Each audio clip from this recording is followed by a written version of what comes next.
Dan kita lanjut di bagian oh nggak ada, udah itu aja. Nggak ada, itu aja. Oke. Nah, untuk di generasi 14 juga sama. Oh, sorry. Hai Sobat Blessing, kali ini aku akan membandingkan prosesor generasi 13 Intel dan generasi 14 Intel. Bagaimana performanya? Berapa jauh untuk perbandingannya? Mari simak videonya.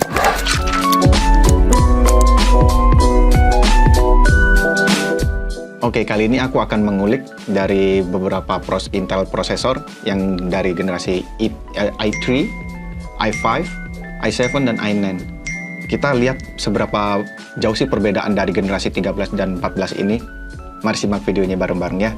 Oke, di sini aku ada beberapa contoh juga di beberapa dari Core i3 atau i3 Intel yang generasi 13 dan 14. Di kedua prosesor di sini mereka memiliki beberapa total core. Kalau di generasi 13 memiliki 4 core, generasi 14 juga 4 core juga. Di generasi 13 memiliki 8 thread, di generasi 14 memiliki 8 thread juga. Nah, di core-nya hanya ada performance core saja, jadi dia nggak memiliki efficiency core. Jadi untuk teman-teman yang ingin dapat yang ada efficiency core-nya, itu ada di core i5 ke atas ya teman-teman ya. Oke, di sini kita akan membahas berapa gigahertz-nya. Untuk yang generasi 13 itu ada di base frekuensinya ada di 3,4 GHz dan maksimal turbonya ada di 4,6 GHz. Untuk di generasi 14 itu ada di base turbonya 3,5 GHz, itu cuma naik 0,1 GHz. Untuk di max turbo di generasi 14-nya itu ada di 4,7, naik di 0,2 GHz ya. Jadi kurang lebih mereka mirip-mirip lah, secara identik mirip-mirip. Untuk total powernya, base powernya itu ada 60, keduanya sama 60 watt, dan maksimal powernya itu sampai 110 watt juga sama. Untuk dari segi pendukung RAM-nya juga sama, maksimalnya sampai mendukung 192 GB, dan itu bisa memilih DDR4 atau DDR5 juga. Jadi kita bisa memilih ya teman-teman ya. Oh, dan selanjutnya di kedua prosesor ini didukung juga dengan Intel UHD Graphics 730, itu sama juga. Dan dari segi gigahertz-nya atau performanya itu 1,5 GHz juga, itu sama juga. Dan dari beberapa yang kita ulik di sini, dari sekian banyak yang ada di prosesor Core i3 generasi 13 dan 14, yang perbedaannya itu ada di frekuensinya saja. Itu sedikit mempengaruhi dari segi performa ya teman-teman ya. Karena dia max turbonya itu hanya berbanding 0,2 sedangkan yang lebih tinggi itu di generasi 14. Oke, kita lanjut ke Core i5-nya ya teman-teman ya. Core i5 generasi 13 dan 14. Di sini keduanya memiliki core 10 total core, itu dibagi dua. Jadi ada performance core dan efficiency core. Itu ada efficiency core-nya itu ada 4. Kedua prosesornya memiliki 4 jumlahnya. Apa sih kegunaan performance core dan efficiency core kalau teman-teman atau Sobat Blessing yang kebingungan? Performance core itu akan berguna ketika kita membuka suatu aplikasi yang kita jalankan saat ini. Contohnya kayak buka browsing, buka Photoshop, buka Excel, Word, PowerPoint, game. Itu semua yang bekerja performance core-nya. Nah, untuk efficiency core-nya ini gunanya apa sih? Gunanya seperti aplikasi yang berjalan di background. Contohnya kayak jam, mungkin ada aplikasi downloader, kayak antivirus kan berjalan di background-nya, seperti itu. Nah, untuk thread-nya, di kedua prosesor ini memiliki 16 total thread. Jadi benar-benar mirip dia keduanya, thread maupun core-nya itu. Yang di sini kita akan bahas lagi di frekuensinya ada berapa totalnya yang didapat di sini. Untuk base frekuensinya itu ada di 2,5 GHz untuk generasi 13. Dan di generasi 14-nya ada di 2,5 GHz, itu sama. Yang bikin membedakan itu ada di max turbonya. Kalau max turbo di generasi 13 i5 itu dia terkena di 4,6 GHz. Kalau di generasi 14 dia kena 4,7 GHz. Jadi berbanding 0,1 aja. Itu sebenarnya sedikit pengaruh nggak pengaruh sih sebenarnya ya. Nanti kita bahas di masalah akhir kita kesimpulan tadi. Oke. Di sini aku akan lanjut di bagian pendukung memori juga. Pendukung memori di sini sama. Dia keduanya mendukung memori sampai 192 GB. Itu mirip seperti i3 tadi. Dan itu memakai dua tipe RAM, DDR5 atau DDR4. Itu teman-teman bisa memilih mau pakai yang mana. Nah, tadi aku kelupaan juga ngebahas bagaimana sih cara pemilihan mainboardnya untuk generasi 13 dan 14 ini. Kedua tipe ini sama, bener-bener sama untuk slot LGA-nya. Dia memakai 1700. Jadi untuk teman-teman yang punya prosesor generasi 12, mainboardnya itu masih bisa dipakai sampai 14. Itu sama dia. Jadi nggak perlu dibeli baru, tinggal update BIOS saja, itu bisa dipakai. Nah, di sini kita lanjut untuk graphic card-nya atau bawaan integrated grafiknya.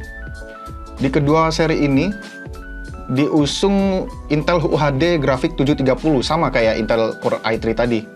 Dia ngedukung grafik frekuensinya itu 1,5 GHz.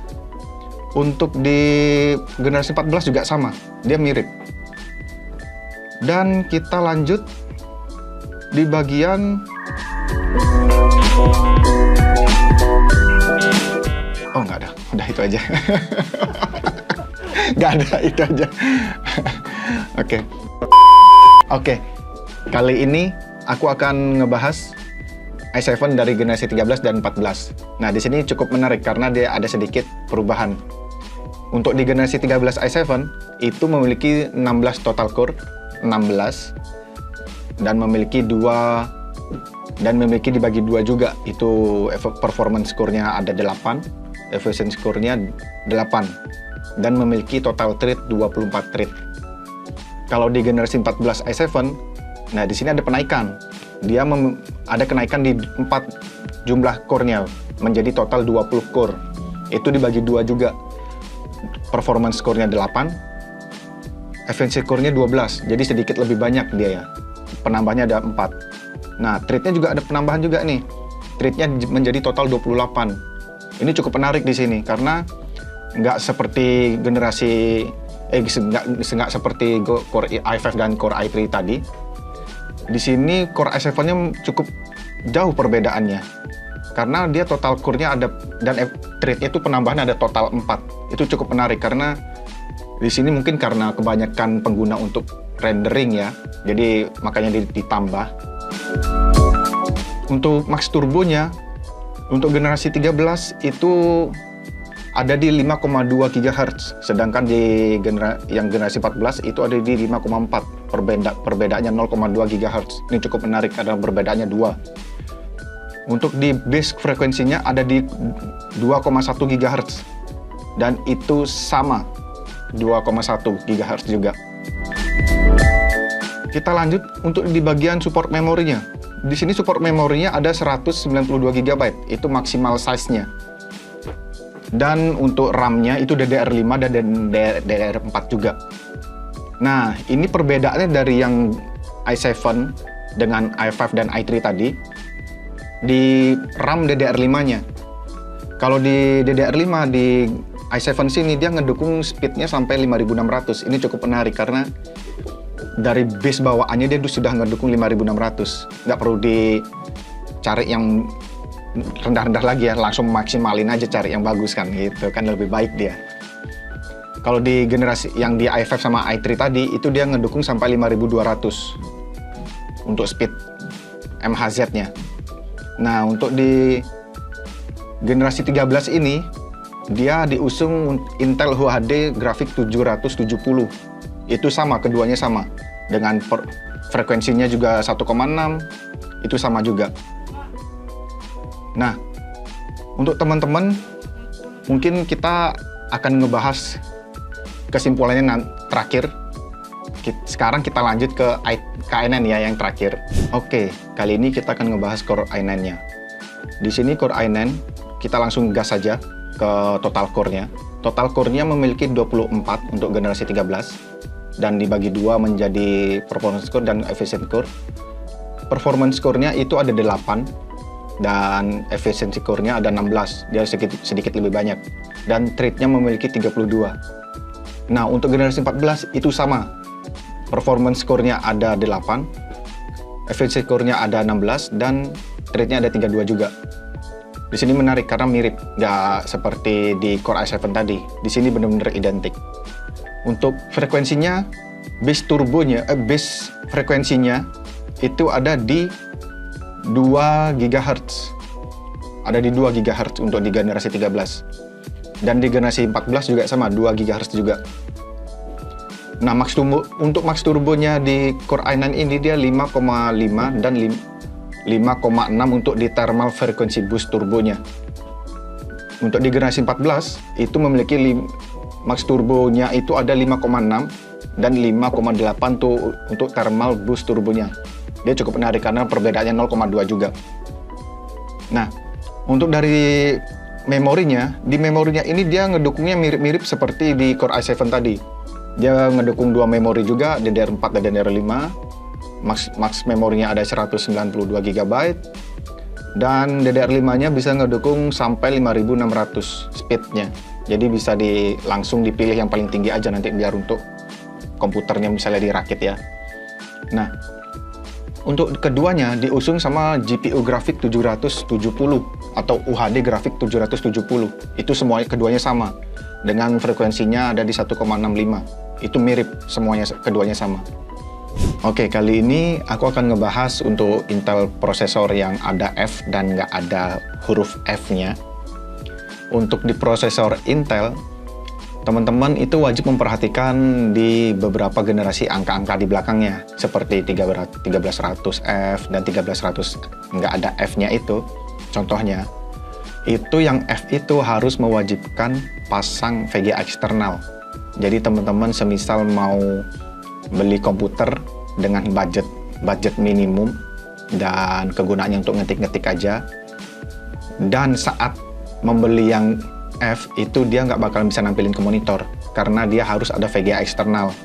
Nah, untuk teman-teman yang ingin membeli komputer yang sederhana saja untuk kantoran, untuk ngetik-ngetik, terus bisa browsingan, ngedit-ngedit foto, itu beli yang nggak ada F-nya, yang nggak ada F-nya, karena itu bisa menampilin ke layar dan itu udah lebih dari cukup. Untuk teman-teman yang sudah terlanjur membeli yang F, itu dia harus banget emang pakai VGA, dan itu grafik cardnya itu yang dipasangin kabel HDMI atau enggak kabel DisplayPort-nya itu. Nah, untuk yang nggak ada F-nya ini, itu kan dia ada internal grafik, itu tetap bisa ditambahin VGA eksternal juga. Jadi kedepannya jika ada kendala di prosesornya atau di PC-nya nanti nggak bisa hidup, atau di VGA-nya, ada masalah di VGA-nya, teman-teman masih bisa pakai komputernya. Itu nanti untuk tampilan layarnya bakalan dipasang atau dicolok ke bagian mainboard-nya gitu. Jadi itu kedua perbedaannya antara ya non F dan nggak ada F-nya gitu, yang ada F-nya gitu. Mungkin kita lanjut. Oke, nah sekarang bagian yang paling menarik yang mungkin kalian tunggu-tunggu juga, teman-teman tunggu juga. Di sini aku akan ngebahas masalah harganya. Harga di setiap prosesor generasi 13 dan 14 ini menarik banget, karena bukan di masalah performanya saja yang sangat mirip, tetapi di harganya juga. Mungkin aku langsung aku mulai dari generasi 13 i3 dan 14 i3. Untuk generasi 13 i3 itu kena di harga 2,4 jutaan. Dan 14-nya di 2,5 jutaan. Beda tipis. Mungkin udah 100 ribu atau 50 ribuan saja. Untuk yang F, yang ada F-nya, di Core i3, generasi 13 itu kena di harga 1,9 jutaan. Dan untuk generasi 14-nya di 2 jutaan. Nah, beda-beda tipis juga. Itu benar-benar sedikit perbedaannya, gitu. Untuk di Core i5, generasi 13, yang non-F ya, itu dikena 4 jutaan. Dan generasi 14 juga 4 jutaan juga, mirip dia. Hampir mirip-mirip harganya. Di i5 generasi 13 yang ada F-nya, itu kena di harga 3,5 jutaan. Dan generasi 14 yang ada F-nya, itu kena di harga 3,6 jutaan. Sekian. Nah, dari segi harga saja sudah terpaut dikit ya. Mungkin kita langsung lanjut aja. Untuk di i7, yang non-F, yang nggak ada F-nya, itu di generasi 13 dia dibanderol harga 6,8 juta. 6,8 jutaan. Dan generasi 14-nya 6,8 jutaan juga. Mirip-mirip juga. Dan untuk i7 yang ada F-nya, itu di generasi 13 kena 6,3 juta. Dan generasi 14-nya 6,3 juta juga. Dia mirip-mirip, jadi dari segi harga juga mirip-mirip, nggak ada perbedaan juga di i7-nya ini. Nah, kita lanjut di i9. Di i9 generasi 13 itu di 9,4 juta. Sedangkan generasi 14-nya 9,9 juta. Jadi sedikit paut harganya lumayan tinggi juga. Nah, untuk di generasi i9 yang ada F-nya, generasi 13-nya itu di 9,2 jutaan.